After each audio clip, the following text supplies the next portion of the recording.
శ్రీ సత్యసాయి జిల్లా పుట్టపర్తిలో ఈ రోజు బీజేపీ జిల్లా కార్యాలయంలో బాబు జగ్జీవన్ రావు జయంతి సందర్భంగా నాయకులు మాట్లాడుతూ సామాజిక న్యాయం, సమానత్వం కోసం అట్టడుగు వర్గాల తరపున అలుపెరగని పోరాటం చేసిన బాబు జగ్జీవన్ రామ్ జయంతి సందర్భంగా ఆ మహనీయుడికి ఘన నివాళి అర్పించారు. వారి సేవలు సదా స్ఫూర్తిదాయకం అని తెలియజేశారు.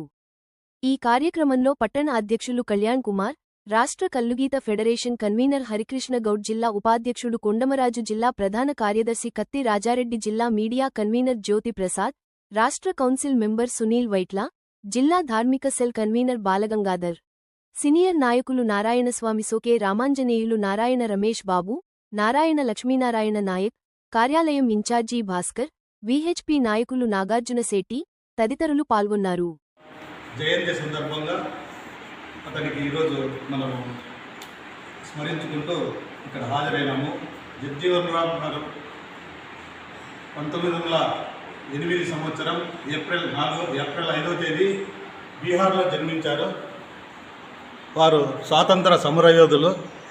అలాగే మన ఉప ప్రధానమంత్రిగాను, రక్షణ శాఖలో రక్షణ మంత్రిగాను 2 టర్ములు రక్షణ మంత్రిగా పనిచేశాడు. వివిధ మంత్రిత్వ శాఖల్లో పనిచేశారు. బంగ్లాదేశ్ యుద్ధం అప్పుడు ఆయన రక్షణ మంత్రిగా ఉండి మనకి బంగ్లాదేశ్ విముక్తి కోసము పాటుపడినాడు. ఆయన బీహార్లో